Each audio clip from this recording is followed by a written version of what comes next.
From the rugged desert outside Yuma, Arizona, this is Outpost Outspoken. Outpost Outspoken is the official podcast of U.S. Army Yuma Proving Ground, which conducts natural environment testing of military equipment in Arizona, Alaska, and the tropics. Welcome to Outpost Outspoken. I'm your host for this segment, Ana Henderson, and today I'm reporting from Panama, and my guest is Eric Nicoliasen. He is a rescue first aid specialist and a jungle expert. I just received a briefing from you. How do you have such an extensive knowledge of all of this? Well, I've had over 50 years experience, almost 60 years experience in jungle environment, Central America, South America, and even been over in Australia now. How did that come about?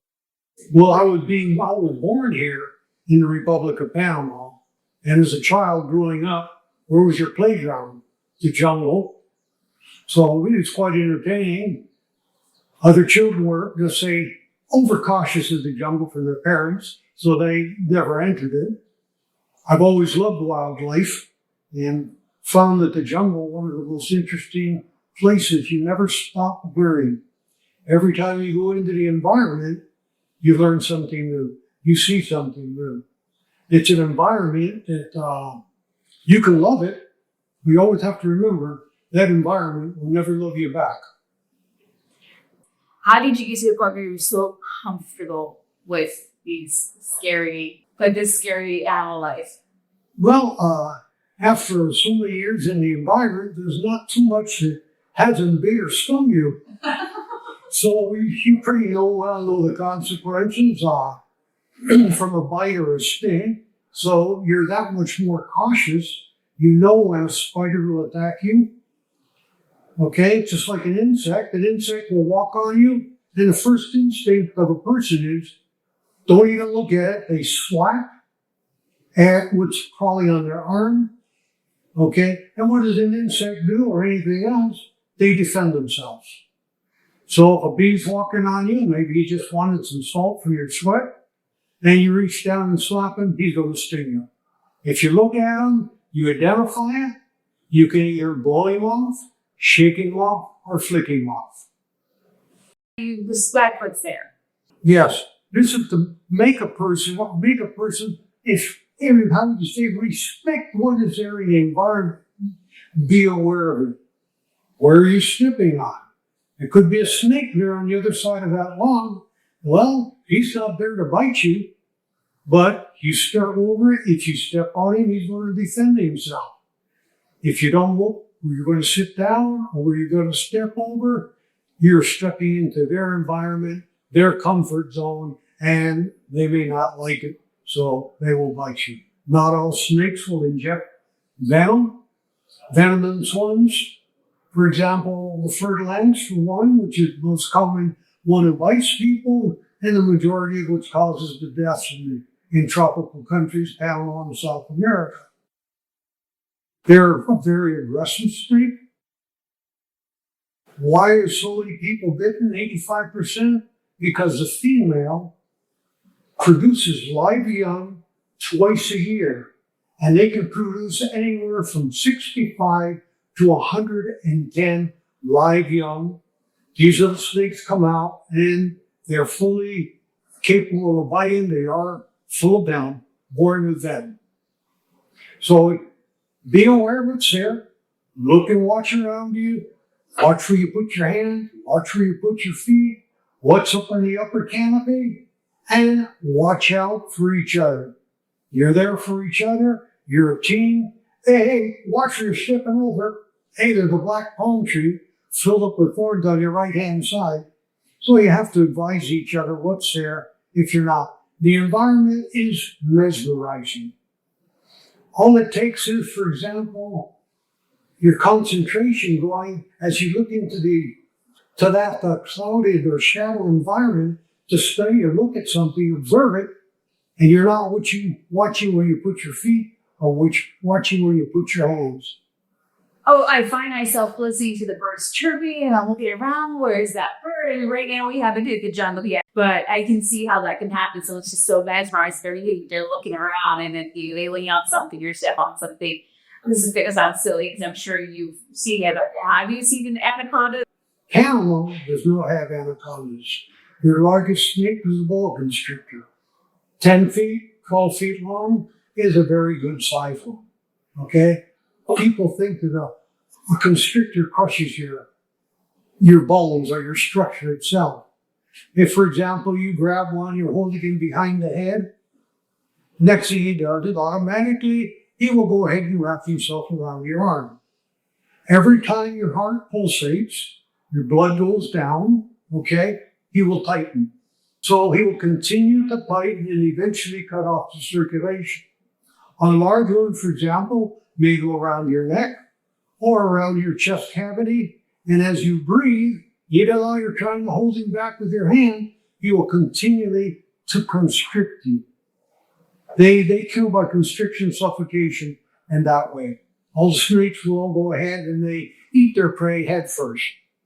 Are these both snakes that you've come in contact with?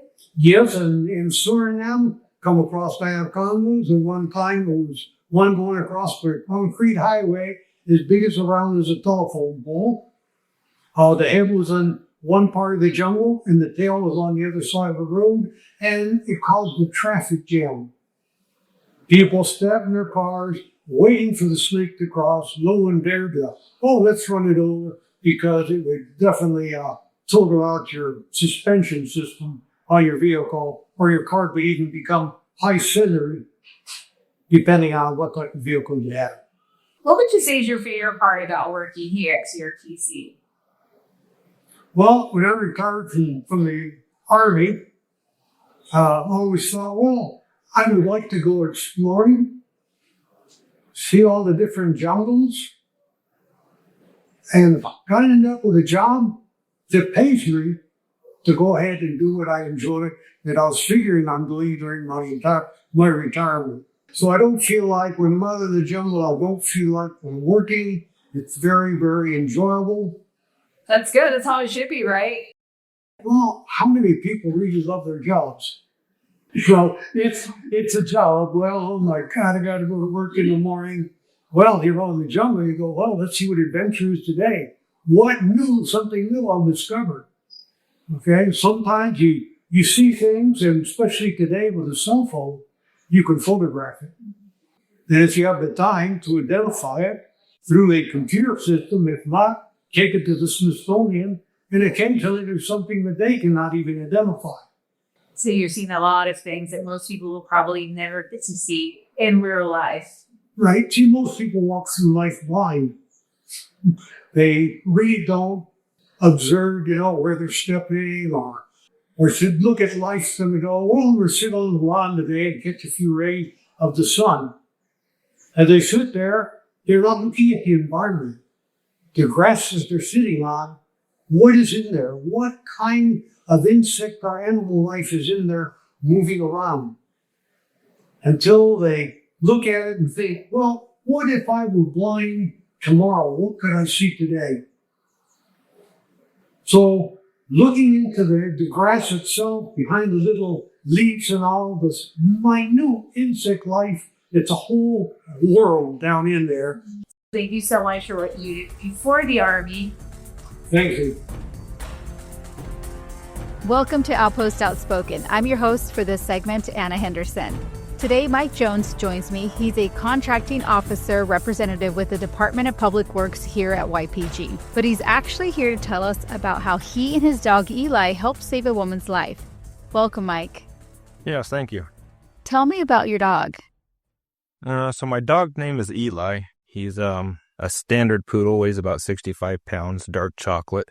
He's a very intelligent dog, as most standard poodles are.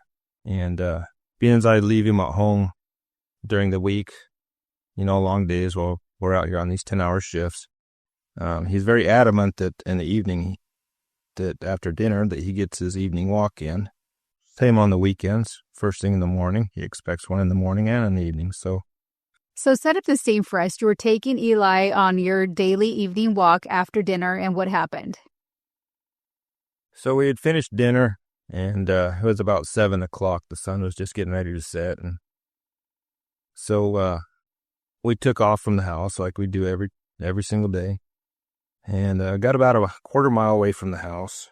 And I was walking down the sidewalk, and there was a 6 or 7 foot tall cinder block wall that separated the sidewalk from the backyard of all the houses that were there. And we came to a point where Eli just suddenly sat down. He didn't want to move. He didn't want to stand up. And I was kind of perplexed because he had never done that before. And I tugged on his leash again, and he just sat there. And I was thinking to myself, is he hurt? Is he scared? You know, it's very strange the way he was acting.